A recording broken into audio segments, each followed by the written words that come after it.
College کے ایک campus کی طالبہ سے مبینہ بد اخلاقی کا پروپیگنڈا۔ خصوصی کمیٹی نے رپورٹ وزیر اعلیٰ پنجاب مریم نواز کو پیش کر دی۔ رپورٹ کے مطابق طالبہ سے بد اخلاقی کا کوئی ثبوت نہیں ملا۔ کمیٹی نے 28 طلبہ کے انٹرویوز کیے۔ طلبہ و طالبات نے بیان میں واقعے سے متعلق ادھر ادھر سے سننا بتایا۔ ذرائع کے مطابق کمیٹی کی افواہ پھیلانے والوں کے ٹرائل خصوصی عدالت میں کرنے کی سفارش۔ فیک نیوز پھیلا کر ہنگامہ کرنے والوں کے خلاف 3 رکنی بینچ تشکیل۔ Chief justice Lahore high court Ms Aliya Neelum 3 رکنی بینچ کی سربراہی کریں گی۔ جسٹس فاروق حیدر اور جسٹس علی ضیاء باجوہ بینچ میں شامل۔ 3 رکنی بینچ 22 اکتوبر کو سماعت کرے گا۔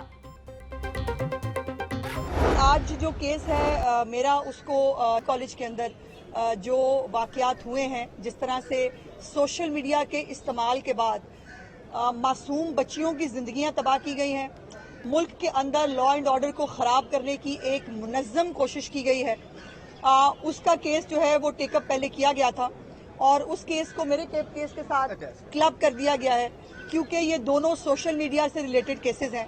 چیف جسٹس صاحبہ نے درست کہا کہ اگر میرے کیس کے اوپر جو ہے وہ کارروائی پراپرلی ٹائملی ہو جاتی تو یہ چند دنوں کے اندر جو دوبارہ نیا ایشو اٹھا ہے شاید نہ اٹھ پاتا۔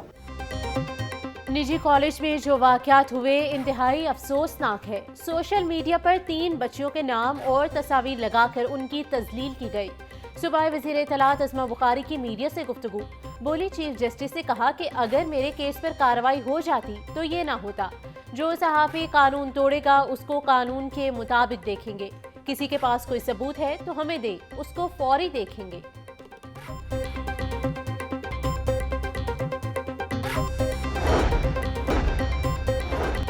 میٹر مینوفیکچررز، ڈسکوز اور پی پی ایم سی افسران کا مبینہ گٹھ جوڑ۔ صارفین مہنگے اور غیر معیاری گرین میٹرز خریدنے پر مجبور۔ مینوفیکچررز کا دباؤ۔ لیسکو نے گرین میٹر کی پرائیویٹ پرچیز دورانیہ میں توسیع کر دی۔ نوٹیفیکیشن جاری۔ مینوفیکچررز کی ڈسکوز کی بجائے مارکیٹ میں میٹر فروخت کر کے ناجائز منافع خوری۔ مبینہ طور پر غیر معیاری گرین اور اے ایم آر میٹرز کے لیے درد سر بن گئے۔ شہر کو صاف کرنے کا مشن۔ ڈی سی لاہور کے ڈاکٹر ہسپتال، نیو مسلم ٹاؤن سمیت دیگر علاقوں کے دورے۔ صفائی اور تجاوزات کے اقدامات کا جائزہ لیا۔ ڈی سی سید موسیٰ رضا کی پارکنگ کے انتظامات بہتر کرنے کی ہدایت۔ ڈی سی لاہور ڈینگی ورکر سے بھی ملے۔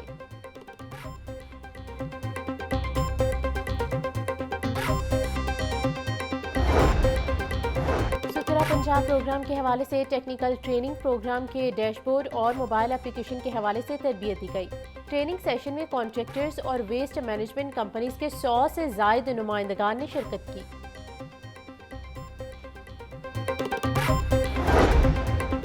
گورنر پنجاب سے federation of chamber women committee کے وفد کی ملاقات۔ خواتین کو بااختیار بنانے کے لیے اقتصادی زونز کے قیام سمیت مختلف تجاویز پیش۔ گورنر سردار سلیم حیدر خان کا کہنا تھا خواتین معاشرے کا اہم حصہ ہیں۔ پیپلز پارٹی خواتین کو بااختیار بنانے پر یقین رکھتی ہے۔ قائم مقام چیئرمین پلاننگ بورڈ آصف طفیل کی زیر صدارت صوبائی ترقیاتی ورکنگ پارٹی کا اجلاس۔ 11 ارب 23 کروڑ روپے کے ترقیاتی فنڈز منظور۔ Smart safe cities project phase 1 پر 5 ارب 18 کروڑ 5 لاکھ خرچ ہوں گے۔ سرگودا روڈ تمخدوم انٹرچینج 2 رویا روڈ کی بہتری اور بحالی کے لیے 3 ارب کی منظوری دی گئی۔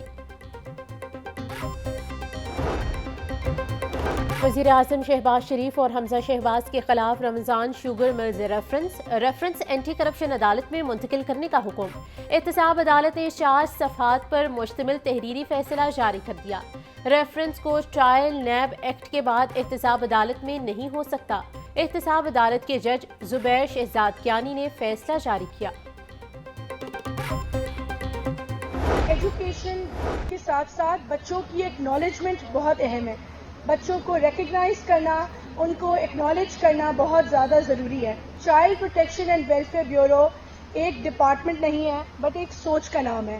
اس کے پیچھے جو سوچ ہے وہ یہ ہے کہ جو سڑک پہ بچے بھیک مانگ رہے ہوتے ہیں، ابینڈنڈ ہوتے ہیں، لوگوں کی ملازمت پہ ہوتے ہیں یا ابیوز کا شکار ہوتے ہیں، ان کو کانفیڈنٹ انڈیویجولز بنایا جائے تاکہ وہ آپ لوگوں کی طرح سر اٹھا کے زندگی گزار سکیں۔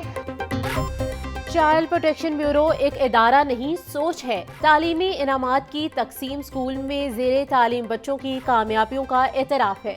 چیئرپرسن چائلڈ پروٹیکشن بیورو سارا احمد کا تقریب سے خطاب۔ مزید کہا کہ ہمارا مقصد بے سہارا بچوں کو تعلیم کے ذریعے معاشرے کا مفید شہری بنانا ہے۔ پڑھائی زندگی گزارنے کے لیے بہت ضروری ہے۔ ہم چائلڈ پروٹیکشن بیورو میں بچوں کو لیڈرز بنا رہے ہیں۔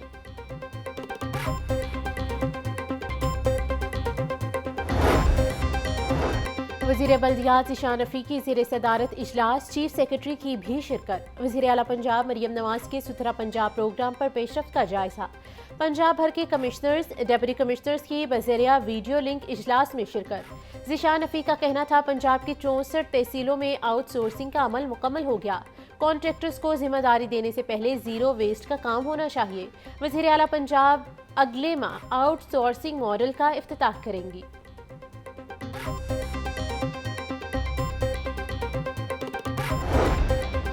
نیشنل انسٹی ٹیوٹ آف مینجمنٹ کے زیر تربیت افسران کا سیف سٹیز اتھارٹی کا دورہ۔ آپریشن کمانڈر ایس پی شفیق احمد نے وفد کو ورکنگ بارے بریفنگ دی۔ افسران کو سیف سٹی کے مختلف شعبہ جات کا دورہ بھی کروایا۔ شرکاء کا وفد کا کہنا ہے کہ سیف سٹی جیسے منصوبے مؤثر سیکیورٹی کے لیے ناگزیر ہیں۔